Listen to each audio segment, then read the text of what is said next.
கன்னட திரையுலகில் பிரபல நடிகரான ரிஷப் ஷெட்டி நடித்து இயக்கிய கன்னட படம் தான் காந்தாரா. கர்நாடக மாநில மலைவாழ் மக்கள் வணங்குகின்ற தெய்வங்களோட வழிபாட்டு முறைகளையும் கர்நாடகாவோட கலாச்சாரத்தையும் இயற்கைக்கும் மனிதனுக்கும் இடையே இருக்கிற உறவை காட்சிப்படுத்தியும் பஞ்சூர்ல என்ற தெய்வத்தை மையமாக வச்சு எடுக்கப்பட்ட படம் தான் இந்த காந்தாரா திரைப்படம். இந்த படம் கடந்த 2022ஆம் ஆண்டு செப்டம்பர்ல கன்னடத்துல வெளியாகி மக்கள் மத்தியில நல்ல வரவேற்பு பெற்ற நிலையில அதுக்கப்புறமா தமிழ், தெலுங்கு, மலையாளம் மற்றும் ஹிந்தி உள்ளிட்ட மொழிகள்ல டப் பண்ணி வெளிவந்துச்சு. அங்கேயும் பெரும் வரவேற்பு பெற்றிருந்துச்சு. இது மட்டும் இல்லாம இந்த படத்தை பார்த்த திரைப்பிரபலங்கள் மற்றும் சினிமா விமர்சகர்கள் படக்குழுவினரை வெகுவா பாராட்டினாங்க.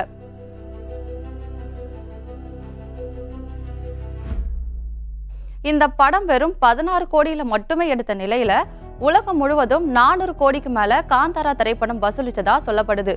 காந்தாரா படத்தோட ஃபர்ஸ்ட் பார்ட் வெளியான அப்பவே ஒரு சர்ச்சை எழுந்தது.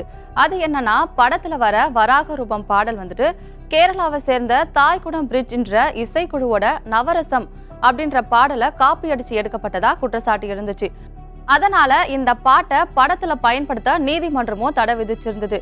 அதை தொடர்ந்து இயக்குனர் ரிஷப் ஷெட்டியின் பூதாகோல நடனத்தை பார்க்குற அப்பவே ரொம்பவே பயங்கரமா இருக்கும்.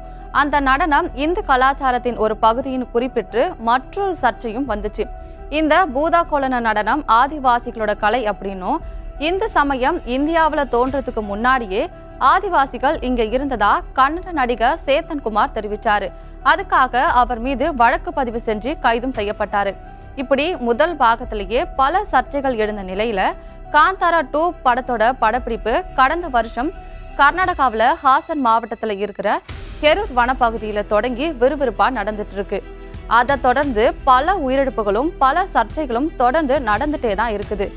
இந்த படத்தோட ஷூட்டிங்காக வனப்பகுதியில வெடிப்பொருட்களை பயன்படுத்தி சுற்றுச்சூழலை மாசுபடுத்துறாங்க அப்படின்னு சொல்லிட்டு அந்த பகுதியில் இருக்கிற மக்கள் எல்லாருமே புகார் அளிச்சாங்க. அதனால படக்குழுவுக்கு சில நிபந்தனைகளோட படப்பிடிப்பு நடத்த வனத்துறை அனுமதி வழங்கினாங்க. அதுல ஏதாச்சும் ஒரு நிபந்தனைகளை மீறினா கூட அவங்க மேல நடவடிக்கை எடுக்கப்படும்னு வனத்துறை தெரிவிச்சிருந்தாங்க. இப்படி ஆரம்பத்திலேயே சில பிரச்சனைகள் படக்குழு சந்திச்சுட்டு வந்த நிலையில இப்போ தொடர்ந்து பல பிரச்சனைகளை படப்பிடிப்பு தளத்துல நடந்துட்டு இருக்கிறது பெரும் பேசு பொருளாகி இருக்கு. அந்த வகையில கடந்த நவம்பர் மாசம் காந்தாரா திரைப்படத்தோட 20 ஜூனியர் ஆர்டிஸ்ட் போன மினி பஸ் கர்நாடகாவில் மூடூர் அப்படின்ற இடத்துல ஆக்சிடென்ட் ஆகியிருக்கு. இந்த ஆக்சிடென்ட்ல 6 பேர் காயம் ஏற்பட்டு இருந்ததா சொல்லப்படுது. இதை தொடர்ந்து இன்னொரு நாள் ஷூட்டிங் ஸ்பாட்ல பெரிய அளவுல மழை மற்றும் பயங்கரமா காத்து வீசினதுனால பிரம்மாண்டமா ரெடி பண்ண செட்டும் முழுசா சேதமடைஞ்சிருக்கு.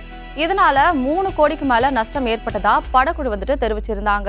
அதை தொடர்ந்து கடந்த மே மாசம் இந்த படத்தோட முக்கிய கதாபாத்திரத்துல நடிச்ச Kerala junior artist Kapil shooting break டைம்ல ஆத்துல குளிக்க போனாரு. அப்போ அவரு நீர்ல மூழ்கி உயிரிழந்துட்டாரு. அவரை தொடர்ந்து நகைச்சுவை நடிகர் ராகேஷ் பூஜாரியும் இந்த படத்துல முக்கிய கதாபாத்திரத்துல நடிச்சிட்டு வந்த நிலையில தன்னுடைய ஃப்ரெண்ட் மேரேஜ் ஃபங்க்ஷன்ல டான்ஸ் ஆடிட்டு இருந்த அப்பவே திடீர்னு ஹார்ட் அட்டாக் இறந்துட்டாரு. அவருக்கு அடுத்ததா மிமிக்ரி கலைஞரும் நடிகருமான விஜு ஜூனியர் கலைஞர்கள் விடுதியில தங்கி இருந்த அப்பவே நெஞ்சு வலி ஹாஸ்பிட்டல் போற வழியிலேயே இறந்துட்டாரு. அப்படி தொடர்ந்து காந்தாரா படத்தோட கலைஞர்கள் மற்றும் படப்பிடிப்பு தளத்துல நடக்கிற பல அசம்பாவிதங்கள் நடந்துட்டு வந்த நிலையில இப்போ இன்னொரு சம்பவம் நடந்திருக்கு.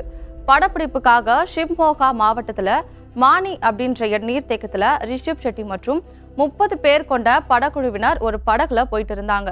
அப்போ படகு திடீர்னு கவிழ்ந்திருக்கு. ஆழம் ரொம்பவே கம்மியா இருக்கிறதுனால அதிர்ஷ்டவசமா படகுல போன யாருக்குமே எதுவுமே ஆகல. இப்படி காந்தாரா 2 படப்பிடிப்பு தொடங்கினதுல இருந்து இப்ப வரைக்குமே பல்வேறு அசம்பாவிதங்கள் தொடர்ந்து நடந்துட்டே இருக்கிற நிலையில இந்த மாதிரி நடக்கிற அசம்பாவிதங்களுக்கு அந்த படத்துல வர பஞ்சூர்லி தெய்வம் தான் காரணமா இருக்கும் அப்படின்னு சொல்லிட்டு மக்களிடையே பேசப்பட்டு வருது. இது எல்லாமே இயற்கையா நடந்த விபத்துகள் தானோ, வதந்திகளை யாருமே நம்ப வேண்டாம் அப்படின்னு சொல்லிட்டு படக்குழு சார்பா தெரிவிச்சிருக்கிறாங்க. ஆனாலும் இந்த படத்துல நடிக்கவே படக்குழுவினர் ரொம்பவே பயப்படுறதா சொல்றாங்க. மேலும் இந்த படத்தை இந்த வருஷம் அக்டோபர் 2ஆம் தேதி வெளியிடப்படும்னு படக்குழு தெரிவிச்சிருந்தாங்க. ஆனா தொடர்ந்து நடக்கும் துயர சம்பவங்கள்னால பல நேரங்கள்ல படப்பிடிப்பு நிறுத்தப்பட்டு இருக்கு.